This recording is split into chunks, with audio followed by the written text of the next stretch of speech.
భారత పాక్ విరమణకు ఇరు దేశాలు అంగీకారంతో జమ్మూ సహా సరిహద్దు రాష్ట్రాల్లో ప్రస్తుతం కండిషన్ ప్రశాంతంగా కనిపిస్తోంది.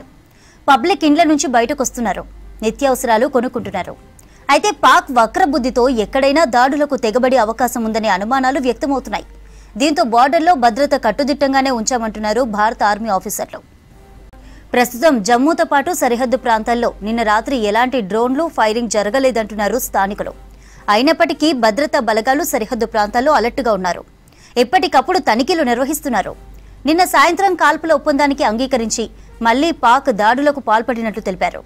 మరోవైపు అసత్య ప్రచారాలతో పాక్ ప్రజల దృష్టిని తప్పుదోవ పట్టిస్తోందన్నారు.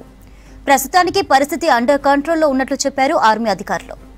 నిన్న జమ్మూ, రాజౌరి, ఉదంపూర్ ఎయిర్పోర్ట్ ఆలయాలు, పంజాబ్, గుజరాత్, రాజస్థాన్లలో పాక్ డ్రోన్లతో కాల్పులకు పాల్పడింది. కాల్పుల విరమణకు అంగీకరించిన తర్వాత కూడా అర్ధరాత్రి తెగబడిన పాక్ కాల్పులను భారత సైన్యం సమర్థంగా తిప్పికొట్టింది. పౌరుల నివాసాలు, సైనికుల స్థావరాలే టార్గెట్గా పాక్ చేసిన దాడిలో భారత సైనిక స్థావరాల సమీపంలో స్వల్ప నష్టం జరిగినా దాడులను విజయవంతంగా తిప్పికొట్టినట్లు ఇండియన్ ఆర్మీ ప్రకటించింది. కాల్పుల విరమణ ఒప్పందం తర్వాత జమ్మూ సహా బార్డర్లో కండిషన్ పై డీటెయిల్స్ అందించడానికి అనిల్ లైవ్ లో ఉన్నారు. అనిల్, ప్రెజెంట్ డీటెయిల్స్ ఏంటి?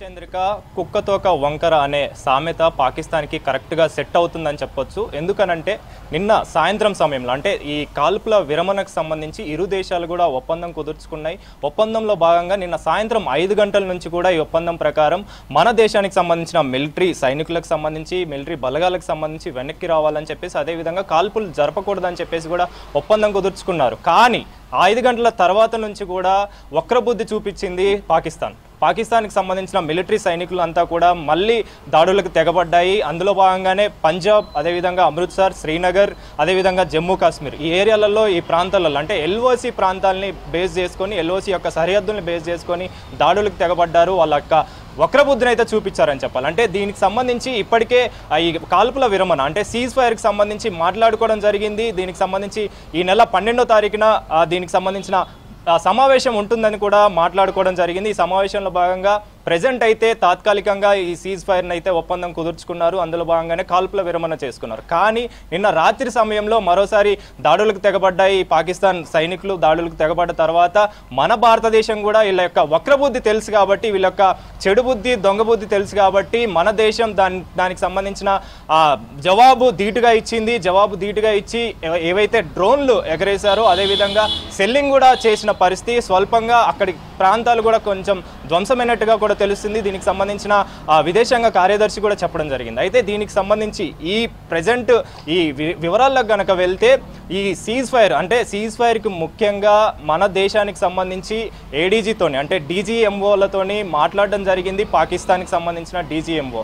కానీ డీజీఎంఓ మాట్లాడిన తర్వాత దీనికి సంబంధించి అంటే స్టాపేజ్ ఆఫ్ ఫైర్ అనే ఒప్పందం కుదుర్చుకున్నారు. అందులో భాగంగానే 5 గంటల నుంచి ఈ కాల్పుల విరమణ అనేది చేసుకోవడం జరిగింది. చేసుకున్న తర్వాత కూడా ఈ విధంగా కాల్పులకి తెగబడడం, దీనికి తగిన మూల్యం చెల్లించుకోవాల్సి ఉంటుంది, పూర్తి బాధ్యత పాకిస్తాన్ అని చెప్పేసి కూడా మిశ్రీ కూడా మాట్లాడడం జరిగింది, విదేశాంగ కార్యదర్శి. సో ఇందులో భాగంగానే అంటే ఈ నెల 12వ తారీఖున జరగాల్సిన సమావేశానికి సంబంధించి ముందుగానే వీళ్ళకి కాల్పుల విరమణకు సంబంధించి కావచ్చు, ఈ సీజ్ ఫైర్ ఒప్పందానికి సంబంధించి కావచ్చు మాట్లాడుకున్న తర్వాత కూడా వీళ్ళు ఈ విధంగా కాల్పులకు దాడులకు తెగబడడం, అదేవిధంగా కాల్పులకి తెగబడడం అనేది వాళ్ళ యొక్క బాధ్యతారహితమైన ఒప్పందంగా ఇదైతే పరిగణిస్తున్నామని చెప్పేసి మిశ్రీ కూడా మాట్లాడడం జరిగింది స్పెషల్గా. అయితే దీనికి సంబంధించి పహల్గాం దాడి తర్వాత నుంచి కూడా ఈ పాకిస్తాన్ కవింపు చర్యలకి పాల్పడుతూనే ఉంది. అంటే ఎక్కడ కూడా ఈ పహల్గాం దాడి తర్వాత ఎక్కడ కూడా అంటే ఏ విధంగా వీళ్ళు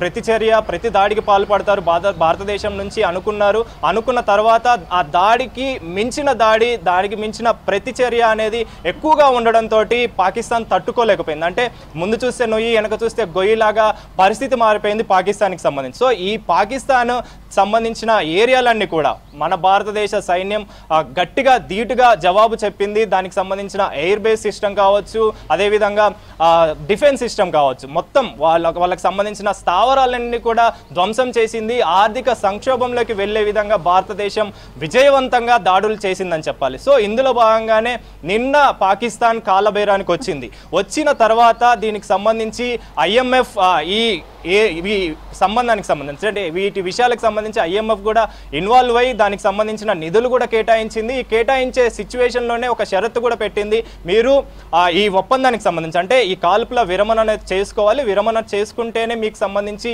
ఈ $1 బిలియన్ అనేది నిధులు అనేది ఇస్తాము, రుణం అనేది ఇస్తామని చెప్పిన తర్వాత వాళ్ళు కాలబేరానికి వచ్చారు. కాలబేరానికి వచ్చిన తర్వాత ఒప్పందం కుదుర్చుకున్నారు. మొదటిగా పాకిస్తాన్ నుంచి పాకిస్తాన్ దేశానికి సంబంధించిన DGMO మనకి కాల్ చేయడం జరిగింది, మనతోటి మాట్లాడడం జరిగింది, మన యొక్క ADGMOలతోటి మాట్లాడడం జరిగింది. సో ఇందులో భాగంగానే ఒప్పుకున్నారు. మాట్లాడుకున్న తర్వాత కూడా వీళ్ళు దాడులు జరిపిన తర్వాత మన మిస్రీ కూడా దీనికి సంబంధించిన ఒక ప్రెస్ నోట్ కూడా రిలీజ్ చేశారు. అంటే కాల్పులు జరిపి పంజాబ్ ఏరియా కావచ్చు, అమృత్సర్ కావచ్చు, అదేవిధంగా జమ్మూ కాశ్మీర్, శ్రీనగర్ ఏరియాలో కాల్పులు జరిపారు. దాడులకి సంబంధించిన వివరాలు కూడా తెలిపారు. అయితే ఈ దాడులకు సంబంధించి ప్రతి దాడిగా వాటిని అన్నింటినీ కూడా మేము అడ్డుకున్నాము, విజయవంతంగా వాటిని వెనక్కి తరిమేశామని చెప్పేసి కూడా మిస్రీ మాట్లాడిన సిచ్యువేషన్ అయితే ఉంది. అయితే ఇందులో భాగంగానే ఈ పాకిస్తాన్ యొక్క వక్రబుద్ధి అనేది ఎప్పుడు కూడా మార్పు అనేది రావడం లేదు. సో ఈ 12వ తారీఖు సంబంధించి అంటే ఇప్పుడు ప్రెసెంట్ అయితే ఈ కాల్పులు అనేవి రాత్రి సమయంలో జరిగాయి. రాత్రి సమయం తర్వాత కాల్పుల సంబంధించి అంటే విరమణకు సంబంధించి వాళ్ళు దాడులు చేసిన తర్వాత ప్రెసెంట్ అయితే అండర్ కంట్రోల్లో ఉందని చెప్పేసి కూడా వాళ్ళు మాట్లాడడం జరిగింది. మనకు అందుతున్న సమాచారం ప్రకారం ప్రెసెంట్ అక్కడున్న జనవాసులు కావచ్చు, జన స్థావరాలు కావచ్చు, ఇవన్నిటిని కూడా ప్రెసెంట్ పబ్లిక్ బయటికి వస్తున్నారు, పబ్లిక్ బాగానే ఉన్నారని చెప్పేసి కూడా మనకు తెలుస్తున్న సమాచారం. సో దీన్ని బేస్ చేసుకొని ఈ సీజ్ ఫైర్ విషయానికి వస్తే అంటే మొదటిగా సీజ్ ఫైర్ అనేది ఈ కాల్పుల విరమణకి ముందుగా మాట్లాడుకుంటే ఈ సీజ్ ఫైర్ అనేది కొన్ని మాట్లాడుకున్న తర్వాత అంటే ఈ యుద్ధానికి సంబంధించి మాట్లాడుకున్న తర్వాత అంటే ఇప్పుడు సింధు జలాలకు సంబంధించి కావచ్చు, మరి ముఖ్యమైన కీలక విషయాలన్నీ మాట్లాడుకున్న తర్వాత అవన్నీ కూడా అంటే ఇరు దేశాలు ఒప్పందం కుదుర్చుకున్న తర్వాతనే సీజ్ ఫైర్ అనేది జరుగుతుంది. కానీ ప్రెసెంట్ ఈ సీజ్ ఫైర్కి సంబంధించి కాకుండా స్టాపేజ్ ఆఫ్ ఫైర్ అనేది నడుస్తుంది. కానీ ప్రెసెంట్ అయితే ఈ 12వ తారీఖు సమావేశం అయితే కానీ ఈ సీజ్ ఫైర్ ఒప్పందం అనేది కుదరదు. కానీ ప్రెజెంట్ సిచ్యువేషన్ అయితే ఈ పాకిస్తాన్ వక్రబుద్ధి చూపిస్తుంది. ఈ పాకిస్తాన్ వక్రబుద్ధికి ధీటుగా మన దేశం కూడా, మన దేశ సైనికులు కూడా జవాబు చెప్తున్నారు. అయితే దీనిలో భాగంగానే నిన్న కీలక సమావేశమయ్యారు ప్రధాని మోడీ కీలక సమావేశం నిర్వహించారు. ఒకవేళ వీళ్ళు గనక ఈ వక్రబుద్ధి కంటిన్యూ చేశారు, ఈ దొంగ బుద్ధి కంటిన్యూ చేశారు అనుకుంటే మాత్రం ఈసారి మాత్రం యుద్ధం గనక చేస్తే అంటే ఇందులో ఆర్మీకి సంబంధించి కావచ్చు, అదేవిధంగా ఉగ్రవాదులకు సంబంధించి కావచ్చు, ఎవరైనా సరే ఉగ్రవాదులు కూడా దాడి చేశారని తెలిసినా కూడా దీన్ని యుద్ధం కిందికే పరిగణిస్తాము. ఈసారి నుంచి మాత్రం ఇదే ప్రెజెంట్ ఎస్టాబ్లిష్మెంట్ అనేది జరుగుతుందని చెప్పేసి కూడా ప్రధాని మోడీ స్వయంగా చెప్పడం జరిగింది. సో వీటన్నిటి కూడా బేస్ చేసుకొని రానున్న ఈ 12వ తారీఖు సమావేశం కీలకంగా మారనుంది. కాబట్టి ఇరు దేశాలకు సంబంధించిన మిలిటరీ ఆర్మీ చీఫ్లు అదేవిధంగా DGM వాళ్ళు అందరూ కూడా ఈ సమావేశంలో పాల్గొంటారు. ఈ సమావేశంలో పాల్గొన్న తర్వాత వీటన్నిటికీ ఒప్పుకుంటేనే వీటన్నిటి మాటలకు సంబంధించి ఒప్పందం కుదిరితేనే సీజ్ ఫైర్ అనేది జరుగుతుంది. సో అప్పటి వరకు కూడా ఈ కాల్పుల విరమణ అనేది ఉంటుంది. కాల్పుల విరమణకు సంబంధించి ఇరు వర్గాలకు సంబంధించి అంటే ఇరు దేశాలకు సంబంధించి కాల్పులు అనేవి జరగకుండా చూసుకోవాలని చెప్పేసి అటు DGM వాళ్ళకి సంబంధించి ప్రభుత్వానికి సంబంధించి మాట్లాడడం జరిగింది. మన దగ్గర కూడా అదే విధంగా ఫాలో అవుతున్న సిచ్యువేషన్. ఇందులోనే నిన్న మిస్రీ చెప్తున్న సిచ్యువేషన్కి సంబంధించి కనుక చూస్తే